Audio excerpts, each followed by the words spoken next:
This is the first time that I speak in front of an audience, so I'm a bit nervous, so I hope not to freeze in front of you.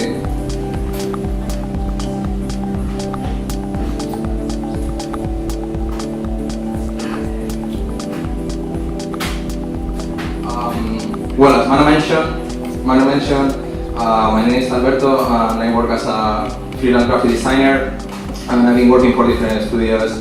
Well, I've been doing that for the last 3 or 4 years. Well, apart from that, I also co-edit a blog called the Publishing Lab, which is on visual writing with a friend of mine, who's Maria Serrano. Well, I was asked to come here today and talk about my creative process. First of all, I'd like to start by talking about the process that made me a creative, because I think the creative process is not only something that happens at that particular moment you're working on a project, but the creative process is part of your life, is your attitude towards things, all you've seen so far, your skills, your personality, your values. So I like to kick off this evening by showing you some slides of things and people close to me that have influenced my work, the way I design right now. Well, I like to start by talking about my parents, who are the biggest influence in my life in many ways. So the first image shows one of the houses that my father built. He's a builder. He's a very determined builder. And well, the thing is that when I was younger, I spent a few summers working with him. And the most important thing that I learned from him is that you can get anything if you work really hard. You can go from nothing to everything. You want to do something, just go for it. So yeah, that's the most important lesson that I learned from him, that you can get anything if you work really hard.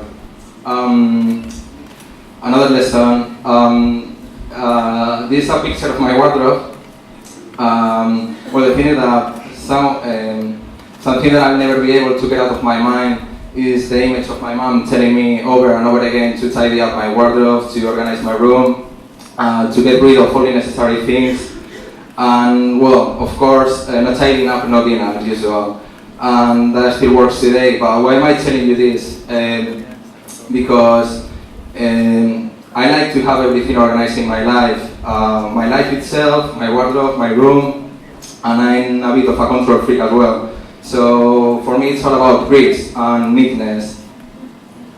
Well, this one here on the left is my granddad, and well, my granddad was the best storyteller that I ever met.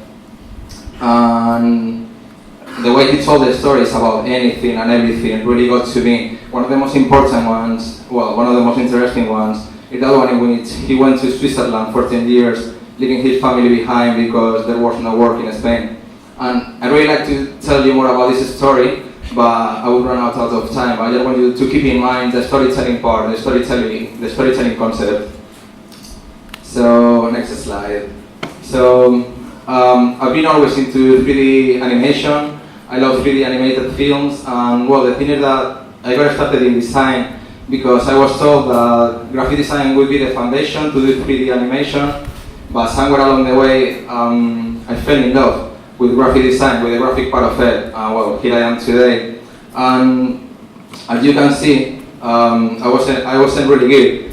Although I wasn't really good at doing 3D design, I always try to add a third dimension in my work, either literally with 3D shapes or using printing techniques like embossing or foil blocking, etc., just to get that kind of tactile details.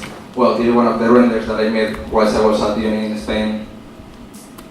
Also, well, throughout my studies, I've been lucky enough to be taught by some great designers. Well, this image, well, the slide shows the work of two typographers. On the left is the work of José María Ribagorda. He was one of my tutors whilst I was in Spain. And on the right is the work of Paul McNeil, who was one of my tutors whilst I was studying at LCC, at the London College of Communication. And what I find the most interesting about their work, apart from the beautiful typefaces and layouts, is the attention to very small details when working with typography. Well, finally, someone whose work I admire and I had the pleasure to meet a few years ago, who is Astrid Stavro. I cannot pronounce the name. So, what interests me the most about her work is, well, her reductionist and concept-led design approach, and also her use of typography and her elegant and refined style. So, well, everything I show you in the last few minutes informs and influences the way I design right now. So, the commitment, the energy, the order, the storytelling, the three-dimensionality, the tactility, the interest in type, the attention to detail, the simplicity, the refinement, the conceptual approach, all that mixes in my head at the time of working on a project. So what I'm going to do now, what I'm going to show you now is the process behind two of my projects, two different projects, which is actually something very organic and that almost never follow the same pattern, but you'll see that they have some common stages. So the two projects that I'm going to show you now are on the left, Glory Glory, which is my submission for an exhibition about typographic posters based on football chants, and on the right hand side I'll show you a remediation of the novel Strange Case of Dr. Jekyll and Mr. Hyde, which tries to engage readers in a more dynamic narrative experience. So as every project, we always start with a brief, and what I usually do is that I read the brief properly 3 or 4 times.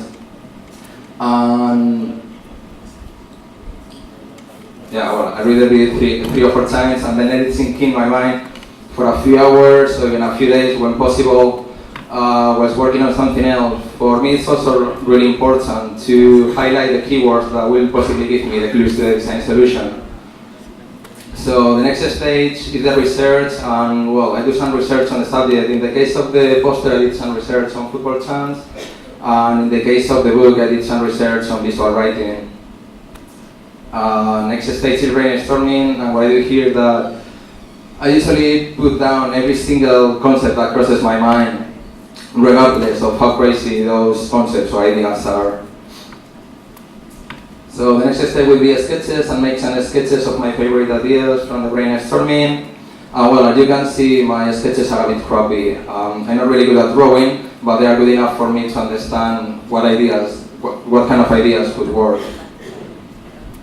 Then I do some visual research to find the right style, typefaces, layouts, or even paper stock sometimes, depending on the project.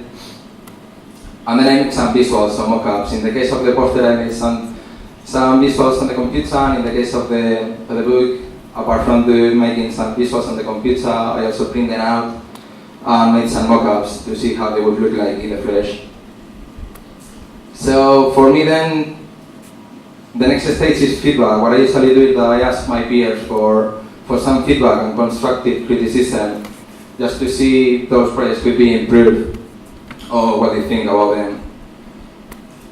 And then what I usually do is that I take some time off. When I consider the project in good shape, I usually put the project aside for a while, and then come back to it, just to have another look with fresh eyes. So the next stage would be to choose a final route, make some variations on that route in terms of type, or color, or layout, or paper stocks, whatever. And then the next stage would be to make the right decision, which variation I think works and looks best. Then the next stage is the delivery. I deliver the work always on time, no excuses. And then the next stage would be the analysis, which is the last one. What have I learned? So whatever I've learned professionally and personally will feed back into my next projects and my creative process. Well, hopefully the creative that I am nowadays will evolve as well. Well, I think that's all I got to say. So thank you so much.